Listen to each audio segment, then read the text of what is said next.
Hey everybody, I want to talk about a product and platform that I absolutely love and our latest sponsor, Interseller, the prospecting and outreach platform of choice for recruiters and sellers. Whether you're doubling down on business development or recruiting talent, Interseller does all the heavy lifting of finding contact data, automating the email and follow-up process, and syncs all that rich data into 20 plus CRM and ATS platforms. Reach out now and get going on a 2-week free trial and let them know you heard about it from Adam on the podcast today. Check out the link on the website. Appreciate it. Welcome to the podcast, where we introduce you to incredible humans who share their journeys with the mission to inspire you to harness your own inner tenacity to drive your life and career forward. And now, your host, Adam Posner.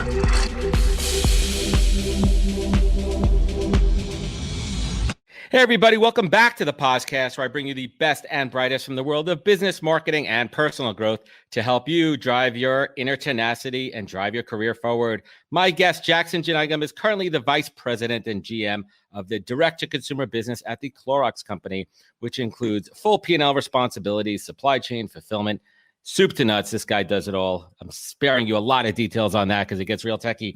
And prior to Clorox, Jackson was the chief marketing officer for e-commerce startup Box, where he oversaw growth, performance media, and brand. And in 2018, Jax was named to the Forbes CMO Next 2018 list, which identified the top 50 CMOs, redefining the role and shaping the future. And previous roles, Jackson was the head of digital for Chipotle, responsible for leading all digital marketing. And sure, he ate his body weight in burritos daily there. We'll talk about that. And he has a long resume, and we're going to get into that. We're going to unpack that and talk about how he got from where he was to where he is now. And personally, he serves on the board of directors for Goodwill International, as well as Peace Direct, and an advisor for 3 high-growth startups, Dynamic Signal, Bounce X, and Miles. So we're going to get into it. I'm thrilled to welcome Jackson. Welcome to the podcast, my man. Thanks, brother. Good to be here, man. Awesome. So we are recording this. We'll do a little time capsule. Today is the 2nd day of October in 2020. Last night, 1 a.m., our president and first lady were diagnosed with coronavirus. It is crazy. So when this episode airs in a few weeks, we'll look back and we'll just kind of see what's happening here. Before we get into your career story, quick prediction on what the hell's happening in American politics. I'm throwing a curveball. We're here. We're live. We're doing Yeah, this. you did. I mean, I don't know. Come November, I follow it deeply. I sometimes get disappointed by it, like many people, just because I think at least up ballot, right on the presidential side, the election, we'll find out in 6 weeks, comes down to 7 states. And that's disheartening if you live in New York, right? Down ballot, we can all still have an impact, but it's concerning and just frustrating that it's only 7 states, give or take, that really are going to decide the elections, given where it's shaking out. So, 4 years ago, I thought one thing was going to happen, like many of us, and then the exact opposite happened. And I'm seeing the repeat. I'm seeing the media say the same things. I'm seeing the media say the same themes. Right. I'm seeing the exit polls and all the polling be almost identical. And I worry that the same thing is going to happen. So I think there's a lot of people out there who aren't voicing their opinions right now and are going to go to the ballots and voice it that way. And who knows? But that's concerning a little bit, I think. Yeah, just get on vote. So let's switch gears here and get back to you. You're the guest of honor today. You have an incredible career. You've had an incredible career, some real high profile titles, tons of responsibility on your shoulders, but it all had to start somewhere. Take us back. We don't have to go into super details. We don't want to know. We could assume what you did in college. But what did you study in university? And what were you kind of thinking when you were in school, what you wanted to do when you got out? Well, so I swear a lot, so I'll try to limit it. You could curse here. All right, perfect. I was. Think of it like the Howard Stern show, man. Minus a few things here and there. Yeah, minus a few things. Yeah. Dude, I was a shit student. I was never a good student. I didn't like homework. I obviously believe in education. Think it's important. I have 2 daughters, 5 and 16 months old, so that'll be important for them. But I was not a good student, period. But I did, after a few majors and after basically an academic probation for a couple of years and on the verge of being kicked out, I figured it out. You too? Okay, so you and I share a lot in common. I have a whole other, we talk about the education system and what the parameters and benchmarks are for what's success and what's not. I think there's a lot of gaps there, at least in the US.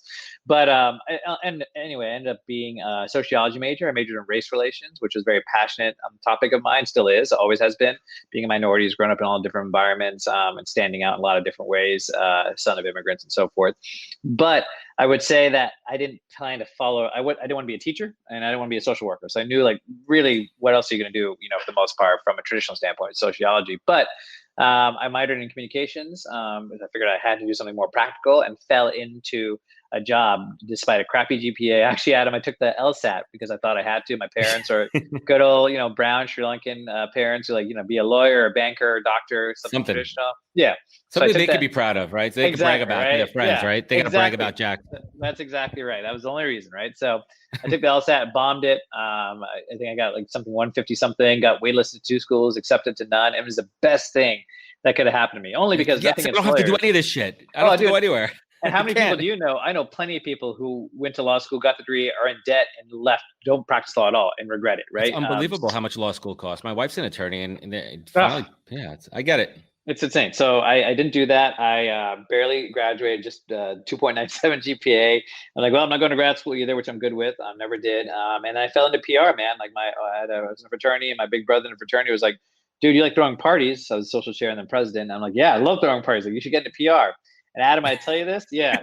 For the first 4 years of my job, I didn't throw one effing party, man. Like I did faxes. I was 2000, right, when I started. Faxes.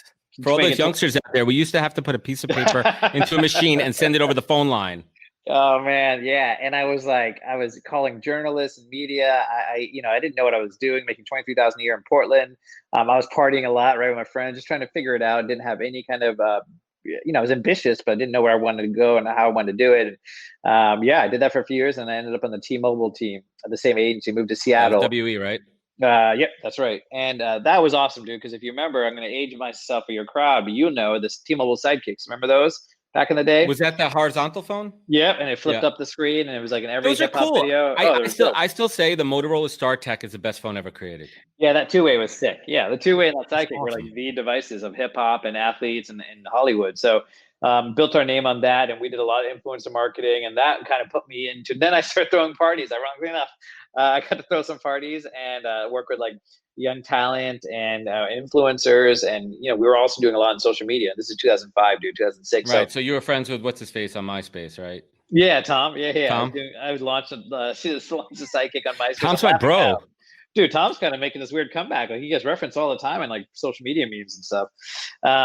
And that's when we did some really cool things. So that time, no one was doing social media marketing, Adam. So Facebook was still private, only if you're in high school or college. MySpace and Friendster were around. So no one knew. There was no agencies. And we started launching T-Mobile Sidekick on Twitter. We launched T-Mobile's account on Twitter.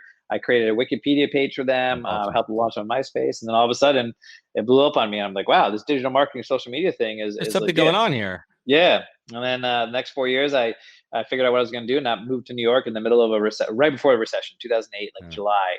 Recession hit in October, and like an idiot I am, in February of 2009, right when everyone is like just trying to hold on to their job, I left a great job of 9 years to go to another job and take a 10% cut on the salary. They're like, hey, everyone here is a 10% pay cut, so your salary is X minus 10%. I'm like, okay, well, I'm going to do it.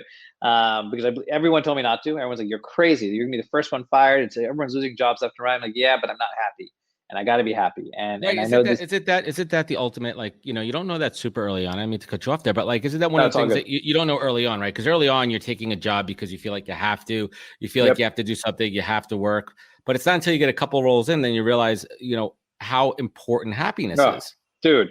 Yeah, for so much. And obviously happiness, as you know, is a lot of things that influence that, right? Beyond work, but work is a big part of it, especially if you're single and you're living in New York, dude. Like, you know how it is. Like, work and your person are the same, right? It's very hard to separate. Yeah, right? When you're single, when you're out there dating, you're in a major market, right? You're hanging out, you're young, you don't got annoying little kids freaking bothering you all day. You're hustling. Those are the good old days. Oh, dude, my 30s in New York was just that was before social media, when people could capture everything on their phones, right? That's where you could get away. That's where you could get away with some shit. Yeah, so I'm telling you, the camera phone ruined everything. They ruined fun. Cameras ruined fun. That should be your next podcast, man. Cameras ruin fun. Very true though, man. Very true. And but at least I got to partake in that a little bit. And Dude, I was hustling. I was doing my thing, loving the agency life, even though it was a risk. And that was the best thing I could have done, man, because I went from tech to CPG. So I worked on Old Spice. And when I joined Old Spice, it was before the big campaign. And for those who don't remember, Old Spice used to be like a dead brand. It's like it was a legacy band. It's what your grandpa smelled like. Yep. Number 3 in the market. Shave, yeah. Yeah, it was boring. And then, but it was still a big CPG company, right? Because it had a demo. P&G. Yeah. And they could sell product, but it was not relevant at all. And then P&G, White and Kennedy was our creative agency. I was on influencer marketing agency. They came up with the idea, the guy on a horse, and we did the 200 videos, and it crushed it. That was it. He's got a great story too, the guy on the horse too. And I'm going to butcher the story here, but I think he was like a struggling actor, and he was like the last guy, right? He was like the last guy to come in for the audition, and like there's a whole story behind him. So which is pretty cool. So Isaiah Mustafa, I spent a lot of time with him. He was a former football player, played the Broncos, I think, and the Seahawks. Didn't have much of a career, went into acting. Obviously, very charismatic, good-looking guy, and had a great career ahead of him. But he tried out actually for the first time and didn't get it. But then he begged his way in, and he called Jake Plummer, who was a former Broncos quarterback, and asked him for advice. And he tested it on his voice machine. And he tested his voice. Right, that's not his. Like he puts on an accent. He changes his voice a little bit for that role. That's right. And he went back in a second time, and it's a great metaphor for life, right? Like went back in a second time, crushed it, and not only did he get it, like now he became that guy. I mean, he had all these things open up as a result of that role. It's amazing. It's like around. It's like the not the Cuervo guy, the most interesting man in the world, right? Like similar. It's a similar thing too, right? So now you're like mid-career, right? You're like you're getting the hang of this thing. You're building it, right? You're building up a rep there. Like, let's pause for a second there. Like, were you starting to manage people? Did you have a team underneath you? Let's talk a little bit about that. What was that first experience when you were managing a team? Like some fuck ups, right? Some like, all right, I got this kind of thing where you're like, how did you learn how to lead people? I had a lot of fuck ups, man. I still fuck up, to be honest, man. I fuck up more than I do things right, but that's part of the experience. My first time was actually a WagEd in like Seattle. I think when I went to T-Mobile, I managed one person. I'll never forget. I was 26 and it was my birthday. I'll never forget this, man. And I invited a bunch of my friends and invited some people from work, including my new direct report, just started for me like a week before. I was pretty drunk with my friends, and I kept saying, "Hey, this is Kirsten, my direct report." I kept saying it like a jackass at my birthday party. And then later on, she told me like, "Yeah, it's kind of awkward. You kept saying that." I'm like, "Dude, it was so like." I don't know what I was thinking. Now I'm like, I would never introduce anyone. No. Like that. At the time, I was just so excited to. Yeah, now you say this is my team member. This is our team. Colleague. Yeah, exactly. Exactly. Yeah, but you gotta be PC. It was so stupid. It was just so like, what was I thinking? I was young and drunk and excited. So I'm sure everyone was like, what's he saying? So that was an interesting learning for me. Yeah, I mean, early on, was there that one person that you looked up to, like as a mentor, that you really learned from? Yeah, actually, he's a good friend of mine now. He lives in New York now too. His name is Rowan. He was the lead on the team. He recruited me to come to T-Mobile. At the time, I was leaving Microsoft, working on Microsoft mobile phones, which Microsoft had a big budget. You know, they're doing a lot of stuff with mobile phones, and T-Mobile at the agency side at least wasn't huge. It was like a third of the budget, small team, and I had to move to Seattle, and I was nervous about that. My first move for a job. And since then, I moved like several times for my job. And he told me in an interview, he's like, "Jackson, I've lived all around the world for my job. I've moved around for my job. I've left things behind, people behind. And I can tell you, as scary as nervous it is, if you feel good about the people and the team and the role, it's the best thing you can do for your career. Even if it doesn't work out, that learning, that experience, you jump off that cliff a little bit with a little bit of a gut that's going to work out okay, one way or the other." And I did it, man. And he was right. He convinced me. And then ever since then, he became a mentor to me. I love it. And like trusting your gut is something that, oh, dude. Oh, man, it's everything. And then once you get to a stage in life where, because listen, as you and I both know, as fathers, parents, you need to rely that with so many external factors in the world and so many things out of our control, you learn how much to trust your gut, right? And I always say my gut's about 95% right. Like sometimes I shit some stuff out, right? and it's not so good if I want to use a metaphor, but you really have to trust your gut. So now we're going mid-career. You spent some time out west. How did Chipotle come around? I might be skipping a step or two in there. It's all good. Yeah. I went to another agency for 5 years, built a digital marketing practice, working with clients like Taco Bell, Papa John's, Starbucks, Jordan Brand, and Chipotle was hiring for a head of digital. And they saw that experience. They wanted someone who came from either agency or in-house, which it doesn't always happen, right? A lot of times if you're in-house, they only want in-house experience, which is why I always tell agency people, like, think about that, But I got lucky. The hiring manager came from CAA, came from agency life. He's like, I like that pace, and I want someone with some QSR background. And who's deep on digital, which I feel like I'm an OG. You checked the boxes there, right? It was the right place at the right time with the right experience. Yeah. But Adam, I hustled my way into that, man. This is a learning for any of you younger, for anyone, any age. Actually, tell us how you did this, man. So 15 years of agency at this point, right? It is hard to go from agency in-house. You know that. Unless your client, takes you, it's hard. You don't get those looks, right? Even if you could be the best person, but you just don't get the looks. It's almost like a stigma, right? It's almost like a stigma. Like it's like the brand people, right? When I went from agency to Amex, I remember, just to pause for a second there, people were looking at me, they're like, an agency guy. This guy doesn't have his B school degree. Like, I remember my first day at Amex, 3 people came up to me within the first hour. Like, oh, nice to meet you. And I've been working like 10, 11 years at that point. And they go, what B school did you go to? Not what company did you come? What the fuck are you talking about? And then when once they found out that I went to a SUNY Buffalo, and I had like a 2.6 GPA, and I have the same job as him, actually making more because anyway. So we digress. So for those that don't know, like we talk about this too, the agency background is desirable because there's a hustle there. There's a sense of urgency. There's a speed, and also the ability to multitask and bring people together. So that's a very attractive trait. And when a hiring manager sees these traits and can apply them to the in-house, which is typically a little bit slower pace. But the other thing is you still have to build and develop those interpersonal relationships in there. So you have this hiring manager that's on your side. Yeah. And dude, also, by the way, is there any job that trains you better to communicate? I know when I talk to agency people, they over communicate. They're like project manage shit, even if they don't want to. Like they're just great communicators, man. Because you have to your clients. What I learned, the number one thing that I always say that I learned in agency life that I applied as a recruiter is the concept of managing expectations. That is a fundamental backbone to account management, whether you're in sales, biz dev, whatever you're doing, managing expectations. And I learned that early on, and that you could apply to everything. For sure. So in this job, I was an agency guy. I wasn't getting the looks from recruiter. They had internal recruiter, not external. So I saw a post on LinkedIn, and this doesn't always happen. And luckily, sometimes LinkedIn shows who posted it. So I found the recruiter. I hit her up. I sent her a message after like a week of posting it, and I sent her like a long, heartfelt note. She responded, and then I sent another note as a follow up. I never heard back from her. I'm like, okay, but so about a month went by, and then I'm like, fuck this. So it said reports to head of integrated marketing. So luckily, Chipotle was relatively small. I found that guy. There's only one. Like, he's got to be the hiring manager. I hit him up with a very long email. Yeah. And I said, here's why I'm a perfect fit, blah, blah. Here's my skill sets. I basically pulled out the bullets of the JD and nothing. No response. He added me on LinkedIn, but no response. I know you saw me, motherfucker. Yeah, right. I know you saw me. If there was a red note, like I know he read it. I know. Now, he and I talked about it actually after you hired me. So 3 months go by, dude. So now I'm into January. I posted September was when I started. So I'd forgotten about the role, right? I've been looking aggressively. I had some issues come up with the agency side. I was like, I got to get the fuck out of here. And you never want to get to this point, right? Where you're so unhappy. You wake up dreading going in. Luckily, that's only happened once. I need to get the fuck out. And then you start making bad moves. I was like, don't. I was told this a long time ago, don't run away from something, run to something. Even if what you're running away from is so bad. Unless you're really feeling like, unless it's so bad where your mental health is at risk. But this wasn't there, but I just was unhappy. My ego took in and so forth. So 4 months went by, dude. And I'm like, no leads. And you know how this is in job search. You can go like 4 weeks, nothing. And then one day, 5 leads come in, right? It's shit how it works. So I got this call from Denver, and I'm like, Denver, all right, but it's unknown number. You know how this when you're looking for a job, any unknown number, I'm answering this shit, and the half the time it's like fucking spam, salespeople. So I pick it up, and like, hey, this is Adam from Chipotle, and I'm like, oh, and I can perk up, my voice gets higher. Mr. Jackson, how may I help you? What can I do? As you put the beer down.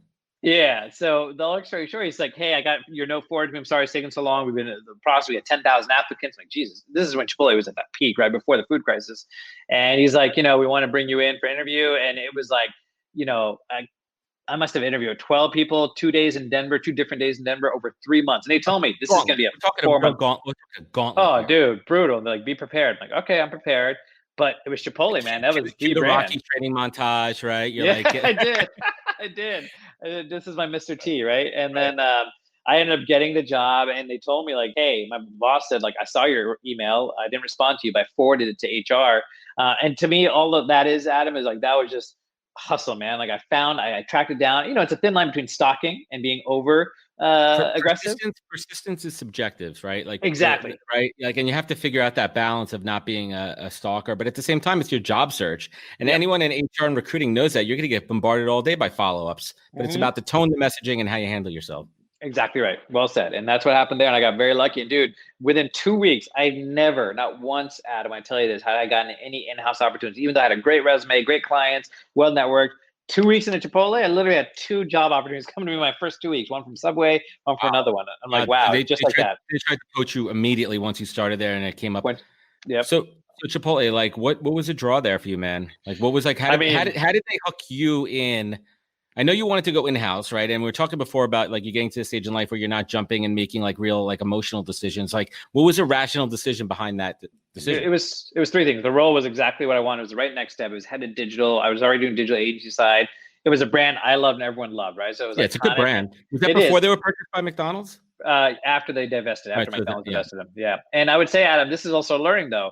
At that time in my career, I was just chasing sexy brands. And I've learned this the hard way, right? It's just the name, right? The brand. And sometimes that works out, but a lot of times it doesn't, or a lot of times it's not as what you expected. So this grass is a case not always greener, right? Just because the grass looks greener from my side of the fence and your grass looks shiny, right? And all well manicured doesn't mean shit. Well, you come over the fence, right? And there's piles of dog shit everywhere that you can't see. Right. How many people do you know? Like, I'd love to work. I'm not going to say any companies, this brand. And you meet with people from that brand, like, yeah, it's, the founder sucks, or like this happened over here. I'm like, wow, so I don't judge anymore based on that. I judge on the hiring manager. Hiring manager is fucking everything. Even if you're a CEO of the board, it's everything, right? So in this case, it was the brand, it was the role. And then honestly, dude, I knew I needed to get in-house, but it was the opportunity to build something out at a brand that was well known. So for instance, like my Jordan brand clients, this is Jordan brand, dude, like one of my favorite brands. I'm a sneakerhead. They were like, there's no more iconic brand in America. Yeah. And they were like, wow, we're kind of jealous of you. You're going to Chipotle. I'm like, dude, that's crazy. Like, and I'm like, you're Jordan brand. Like, yeah, but Chipotle's got like a magic right now that no one else has. And people forget, like before the food crisis, Chipotle was it, man. That was the effing brand. That was like, people were moving away from they're moving away from Subway. They wanted something more fresh, but the fast cash, right? Like, what was kind of that in between, right? It was like that in between restaurant where it's still good quality. The brand stood for good quality before the food situation. Exactly, it was all about the product. The product experience is dope, and product led. The branding was clean. And right, the stores were cool, right? The brand was minimal. The stores were cool. It didn't look like a McDonald's, right? It didn't look like that shit. And they didn't do TV. So there was also a little bit of like this like magic, right? There was like, you didn't really see word of mouth. Yeah, McDonald's, Burger King, always on your TV. Chipotle, it was like, oh yeah, Chipotle is dope. Yeah. And it was like 2,000 stores, not 20,000, or at that time, probably 1,500. So yeah, dude, it was all those things that was opportunity. Now, obviously 6 months in, the food crisis hit, everything changed, but I learned more from that, Adam, than probably all the things I did right. You know what I mean? So how long you were out in Denver, right? Cool city. No, New York, actually. I was in Denver a lot, but they had a New York office at the time. Right. So how long did you spend there? About a year and a half. So I left about a year after the food crisis. I just didn't believe in the leadership at the time, which then eventually got switched out. They brought in Brian Niccol, who's an amazing CEO. But at that time, I just didn't believe they could get back for a lot of reasons. So I know a little bit about the Box story because I was following it when they were kind of emerging. But why don't you fill us in how Box kind of started and what drew you over there? Yeah, so a recruiter hit me up and they were like, hey, we got this opportunity at Boxed. And I had never heard of it. But I started talking to some friends and it had this like vibes like 2016, I think. And they started in 2013. What stage were they there? So it's 3 years in. They just done the C round, finished the C round. So that's why they had the money to pay for a few more executives. They hired a CFO from Square and Intel.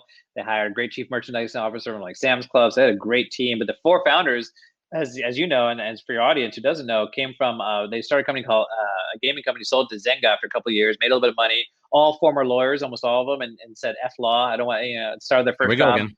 Yeah, exactly. And one of them started their job like literally a month after the financial crisis. So he was like, I'm out of here. Like, this isn't going to work after Lehman collapsed.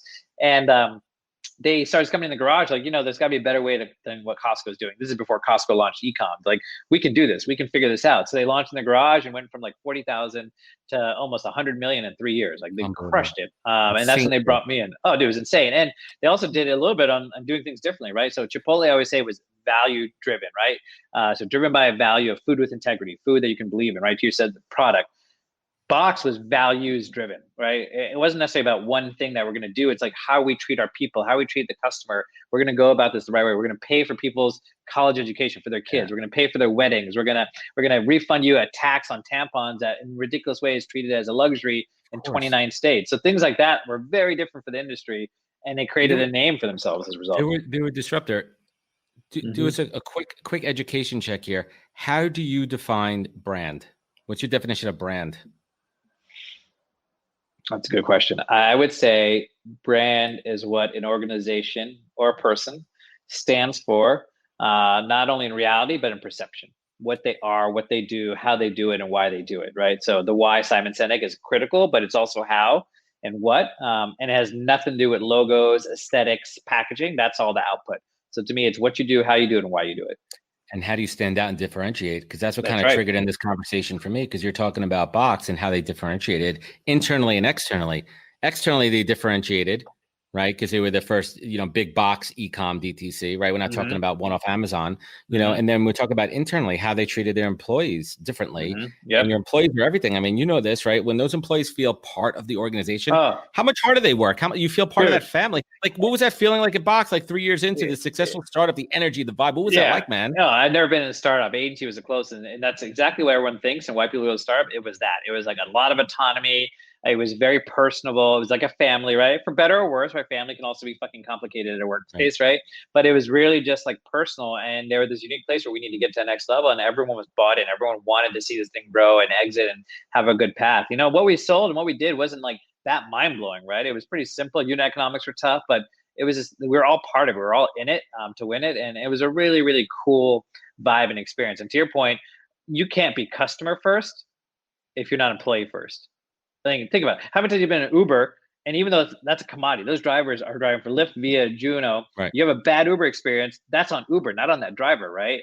So like, relate that to Uber. Yeah, absolutely, and that goes across anything, even on Amazon or Box, where you never meet with or talk to a person. It's still that shit comes to your door, and the detergent spilled on your baby food. That happened to me once. Cans broken.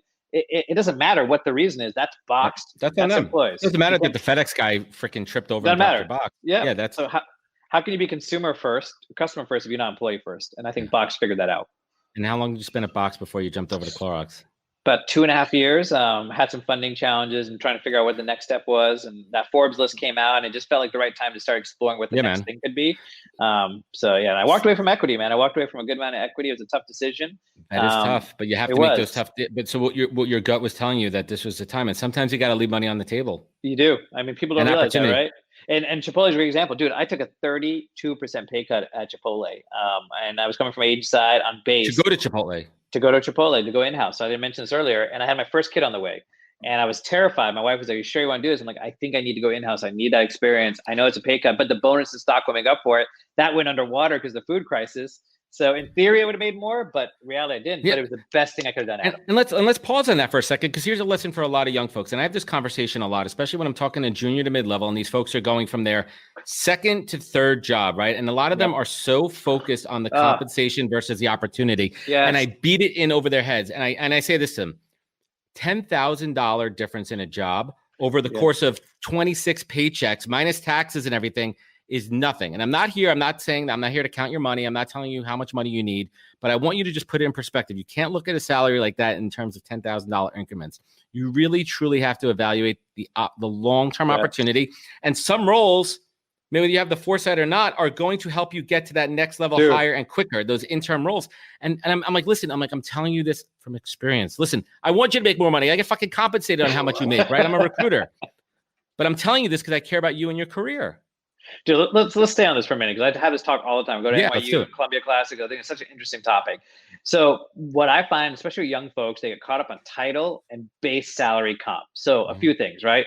Comp, first off, as you know, especially if you go to big companies, everything. It's bonus stock. You have to keep that in consideration. Startup is a little bit different. Yeah, it's all in. Startup is a little different. But when you go to a big company, they're going to sell you on the total comp. And there's a reason those people stay there for so long. That stock starts adding up. Even if it's a stock that's okay, it adds up, man. So that's one. Secondly, title, for the most part, title mostly is ego and external perception. Yeah, for your next role, that might matter. But for the right role and responsibilities, if you can articulate it to a recruiter, you're good. Now, in some bigger companies, that hierarchy doesn't matter. But for the most part, you can figure that out. But you're right. The comp, though, is where people get hung up. And I've watched people walk away from great roles with me and without me from $5,000. I'm like, what are you doing right now? Like, think about the big picture. Think about, is this the right manager? Are you going to get the opportunities? Is this the right career progression for you, even for 2-3 years? And thirdly, are you going to enjoy it? Are you going to have fun? You cannot put a fucking value on that. For people like you and me who have been in places where you're so unhappy, making good money, it doesn't matter. And that paycheck comes every 2 weeks, and you feel like shit 80 hours of those weeks. Dude, I jumped from Sirius XM to American Express for 25 grand more, which was a lot back then for me. And I was miserable on day one, and I stuck it out for a year and a half before going back to agency world. Yep, I do. I mean, people just lose sight of the big picture. I know. You get bills, and I get that, right? In some cases, if you are in a really tough position, you got to do what you got to do. But in most cases, I know the people who are leaving, they're not, like, you're right, 5,000, 10,000. You do that math on that, right? You're talking about like $2,000, $4,000 a month with taxes. You're talking about a few $100 a paycheck. So unless that is material, and it could be, unless it is, it could be. You got, and it could be, right? So there's maybe 25% of the people, the other 75%. Think big picture, because that money will come, the opportunities will come. But if you start jumping, and nothing against jumping, that's the bigger trend now. Right. But if you start doing just for the paycheck, I tell you where you end up. You end up like in this wheel, in this cycle, and it will cap out. And then all of a sudden you find yourself like, I don't know what to do in my career. And then guess what happens? Then you might have to take a much bigger step back to reset. And it happens a lot in the agency world, and I'm glad I got out of that too, right? Because you're an account director here, and you're going to go to account, like that's a game. They say 2 years at each agency, and you're going in a downward spiral. So let's keep the train moving here, and let's get on the Clorox train. How did this come about, and what's happening over there these days? Yeah, dude. So talking about the sexy brands, right? Box was sexy, right? Chipotle was sexy. Clorox pre-COVID especially was not, right? So in fact, like another legacy brand, household item, everyone had to buy it. Consistent sales, right? Like Steady Eddie, people buying Clorox, they need it. For industrial, sure. Residential, commercial, doesn't matter. Good EPS. It's not a growth brand. It's not volatile. Very, very no risk, right? Which is not me. I'm more like you, like tattoos and beard, and like I'm just not my style. So I'm like, the recruiter hit me up, didn't say the brand, it's a Fortune 500, but a GM role. And I was starting to think about shifting from the CMO path to the CEO path, and it was perfect timing. And I wasn't going back to business school, so I was like, there's not going to be many roles like this that's going to give me that break. And it's a CPG, so I'm going to learn some great things. I'm not going to get in business school because I'm not going. So it's the best of both worlds. Right. But it was Clorox. And at that time, it was moved to DC. I had to move to DC, which, I was a New Yorker for 12 years. My wife, 15 years, met there, had our 2 kids there. Like, it's in my heart, right? Like, all the people saying New York's dead, like, don't get me started on that fucking topic. So anyway, I'm like, I'm ride or die for New York, And then he was like, hey, the roles in DC and Clorox. And I'm like, let's pump the brakes on this one. Like, I don't want to go to a CPG. I was interviewing with like Airbnb and Shake Shack and Etsy and Grubhub, all the typical kind of companies you think based on my career. Yeah, especially coming from Box and Chipotle, that makes sense for me. DoorDash and so forth. And I was like, yeah, I don't know. And then I met with the manager, man. He said, just have breakfast with the guy. He's coming to New York, have breakfast with him. And I'm like, you know what? I always say never, have the meeting. I always say take the call, take the meeting. Take the call, dude. Why not, right? Always take the call. One call changes your life. Exactly. You just never know. It's like dating. It's not the same thing as dating. No different. So I had the breakfast with him on the 7 a.m. He had the 3 other candidates. I know, and the back to back, I was the first.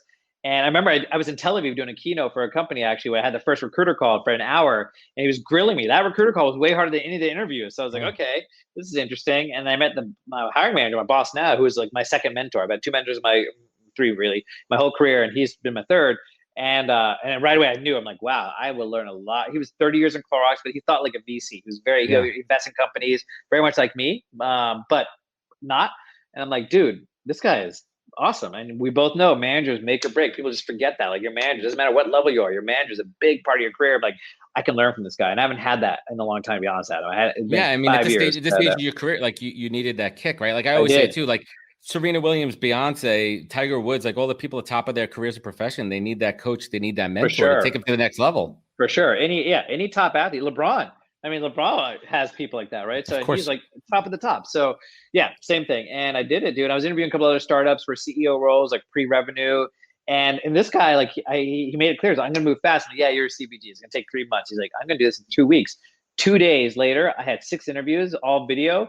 I didn't have to fly to Oakland, got the offer 4 days later. I negotiated up on a signing bonus. I got aggressive on a couple of things. And, there's a whole art to negotiations. Adam, a lot of people forget and they sell themselves short and they get worried. If I ask for more money, I'm going to lose my job offer. It's like, God, what are you doing? At this point, they want you. So you can ask for a lot. Yeah, it's called leverage. It's called leverage. Exactly. And sometimes they want to do it early. I'm like, don't do it till they want you and focus on 1 or 2 things. Don't ask for everything, but you will get something. They're not going to be like, worst case, they say no. Best case, you get it, but no one's going to pull an offer. And if they did, that's not the company you want to work for because you asked for a little bit more money. So exactly. So he and I negotiated, and I liked the process. I liked the way he was handling. He was very practical. You always should equate, and this more than anyone, the interview process with what the company's going to be like. If you start to see flags in that, that's probably how the company operates. Pause on that for a second. That's a really important thing, and I haven't talked about it in a while. The hiring process is indicative of how a company operates. If a company puts people first and the way they manage it, the way the initial recruiter has that conversation, and the way they guide you through the process is so telling. Spot on. Yep. And the manager's ability to influence that. If you're senior enough, like Clorox is a little bit slower normally, but he made that faster. He's like, I'm going to make it faster. So it was telling, is he going to be a champion? Is he going to say what he's going to do and do what he says? And he did, man. He fucking backed it up, but he was very clear. He was like, hey, I want to know if I go back and ask for more on this, you're not using me for leverage. Yeah. Like if I go back and champion for you, I want to know that you're going to accept this offer. Otherwise, you make me look like a dick. Yeah, don't use me for another offer. And I thought that was, and I've done this tactic a lot too. That's what you need to do as a hiring manager. I'm like, you know what? That was a great call. I'm glad you put me on the spot. And it was work, right? I could have still fucked him, but that would have been really, that's just not a cool thing to do. Yeah, I mean, it's a small world too. You don't want to be that guy. You don't want to be, and especially at the senior levels. No. When other opportunities. No, we all back channel there. So you're at Clorox now. How long have you been at Clorox for? So a year and a half. I came on, as you know, to oversee the GM of a pure play DTC brands they'd acquired, but also really more importantly, to take that knowledge and learning and to build a team around it, which I've done, and then scale it for all the Clorox retail brands. Launched Burt's Bees, Brita. At the time, we didn't know cleaning was going to be so big. And then, of course, COVID hits, and we can talk about that. But my goal was really to assess what the problem was, that what they inherited wasn't performing well, which I did. We built a custom tech stack. I hired a great bunch of executives and managers now from Plated, Amazon, Living Social, Brandless, top startups. So your mindset, and correct me if I'm wrong here, as far as the people that you hired, was to bring in people with some of that entrepreneurial spirit mentality versus your traditional CPG B school kind of marketers.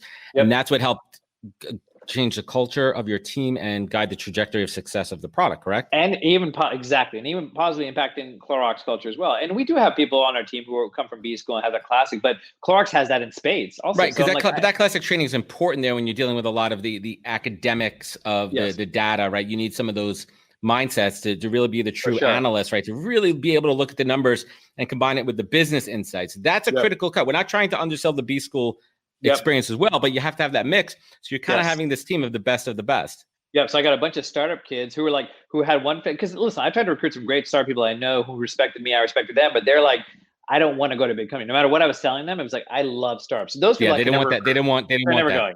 Yeah, it doesn't matter. Even if I'm like, I got this little island, I got my team here. We're going to be in New York, building an office.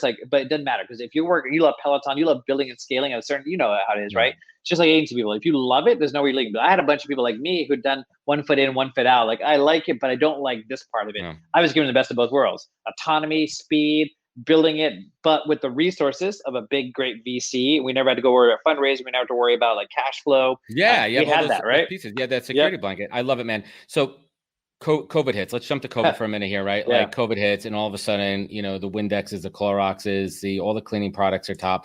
There's a run on everything, right? There's the product, strain on the supply chain and everything. What was that like in March when you're like, holy shit, this product has now been elevated to a name brand immediate need? What was that like? I mean, listen, I wasn't working yet closely with cleaning at the time. I was really focused on the health and wellness. So even our brands, like immunity products they were spiking. We couldn't keep them in stock. So that was our own problem. It was apocalyptic buying. Oh, dude, people wanted immunity. I need every Burt's Bees chapstick in inventory now. God, right. Right. So the cleaning team, they're still working hard, right? You've probably seen our announcements for our CEO about working on the supply and demand, trying to get to meet all the great demand we've had. So good problem to have, right? A shitty scenario and a very scary scenario, but really good problem to have from a company standpoint. So it was a lot of learning. That team is working very hard. But what was really interesting from a broader perspective, dude, is, as you know, D2C e-commerce, we all know it was here with Amazon and Instacart, but it hadn't hit maturity, right? Especially in the Midwest and the South, right? Coast, everyone like you and me are shopping, but it's still a lot of people in a lot of areas who are don't trust getting their fruit and vegetables delivered to their door and things like that at scale, right? Until this happened. And now, what I think was going to be a 3 to 5 year more timeline of true mature maturation and getting to that critical mass is now, right? The next year, omni-channel everything, dude, because of COVID. So that's where it accelerated my team and the e-commerce team, which is really the sales team that focuses on selling our products on Amazon and Box. But my team, direct to consumer, right? That also accelerated. Now, how many companies are launching right now? And now what was really neat is internally, I think everyone realized wow, there's such huge potential for us. And unlike a lot of other CPGs who are just trying to start it now, we had already started it. We've been building this for a year and a half. So we're already months away from launching a bunch of new brands. So yeah. What was the the top innovation, whether it be a process or a product or a mindset that came out of COVID over the last 8 months on your team? Speed. My team always moved fast, but it was speed. It was cutting down the priorities, even though we had a good amount, a good short list. Cut it down even further. These 3 things, and make decisions quicker and cut me out of meetings. Right? Don't let me be a bottleneck. Just make a fucking call. That's good management. That's strong management here. So I want to bring it home here. When you interview people on your team, is there 1 or 2 go-to questions that you always ask, and why do you ask them? There's three things I look for, and then I back my way into it, and I adjust based on the person. So I look for versatility, someone who can just do different things, because if shit hits the fan or things change our business or our economy or market, I need you to know that you can't just be like, I only do this job, right? That's not how it works. Yeah, you can't have your blinders on. Yep. No, man, you gotta be able to be versatile and open-minded to learning new things, just like a startup. Curiosity. I don't want yes men and women. Inquisitivity. Being inquisitive is my number one skill trait that I look for. Ask questions, right? Push back, challenge me, but don't be a dick about it. So my third one's empathy, right? Be respectful. If you're going to push back, you don't have to have, listen, people think a nice culture is good. Nice culture is bad because that's passive aggressive. People don't want to get into it. I'd rather work at a hedge fund, or at least where I'm getting railroaded and run over. At least I see it coming. So I'd actually argue being passive aggressive and being a nice culture is the worst thing. And I've learned that from some companies. I won't say names that I worked at. So I ask for empathy. So the three things I look for are those three.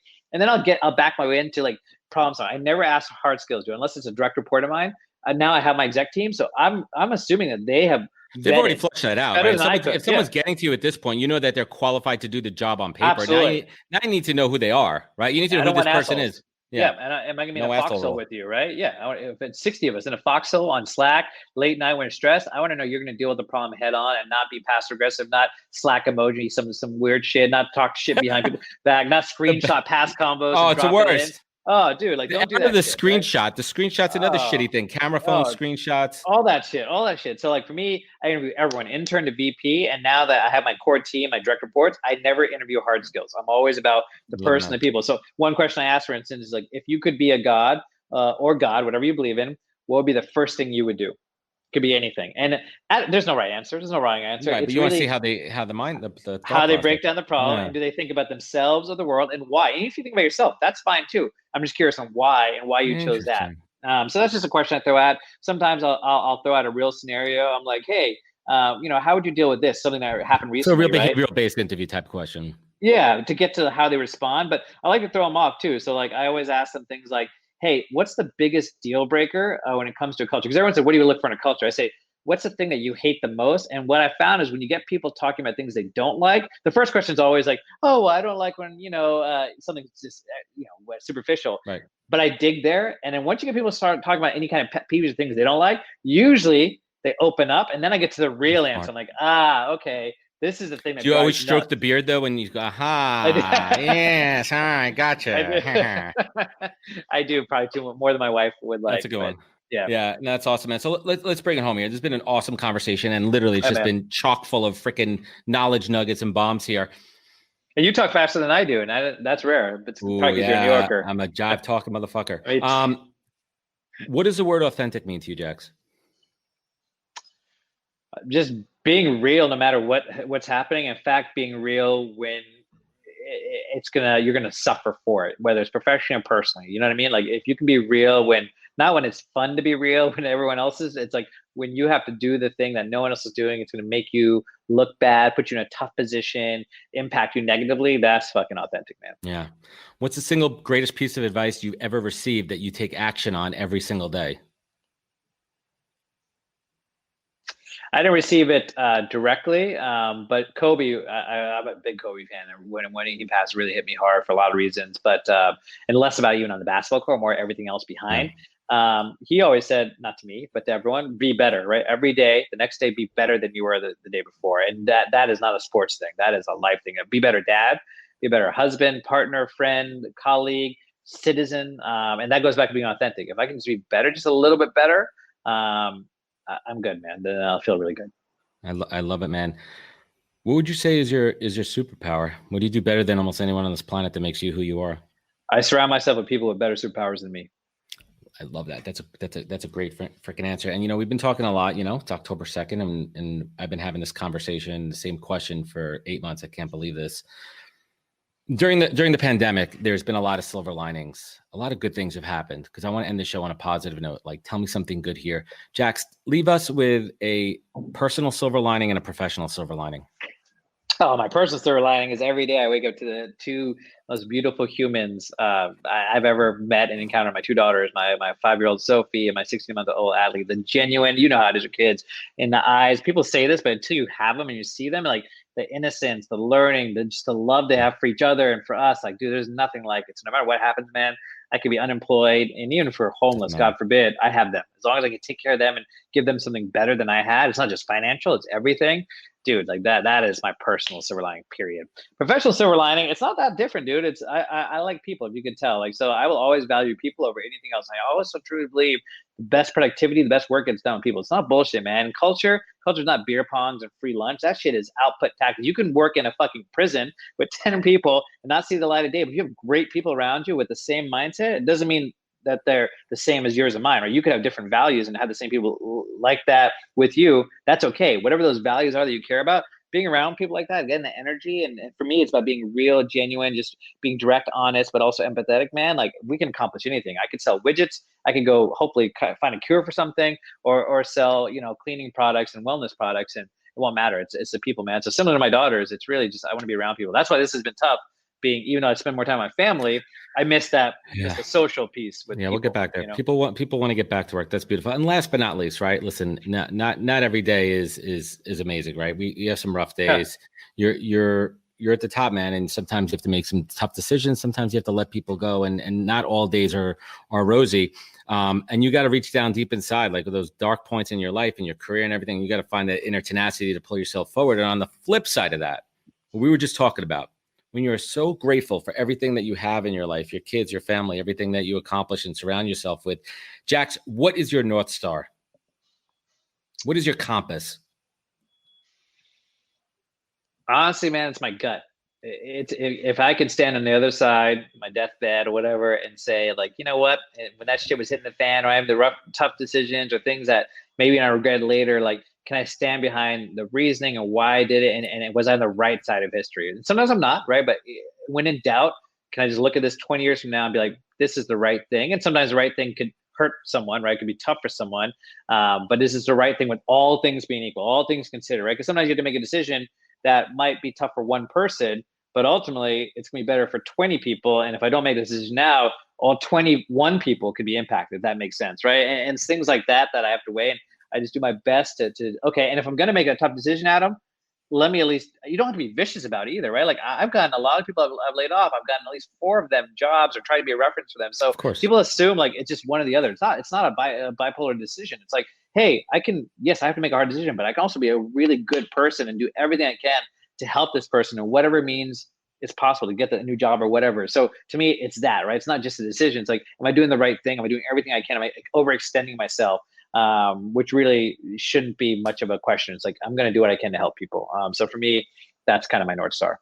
I love it, man. Jax, thanks for spending some time with us Thank today. you, brother. It was a good time, man. Appreciate it. Where could folks find you? Where could they connect with you? Where could they learn more? LinkedIn and Twitter, man. I'm pretty active, more on LinkedIn than Twitter. I'm not able to add people right now. I'm having some issues with connection limits, which sucks. So I'm working on that. I gotta make some updates. But LinkedIn and Twitter, I check often. That's awesome, man. Thank you.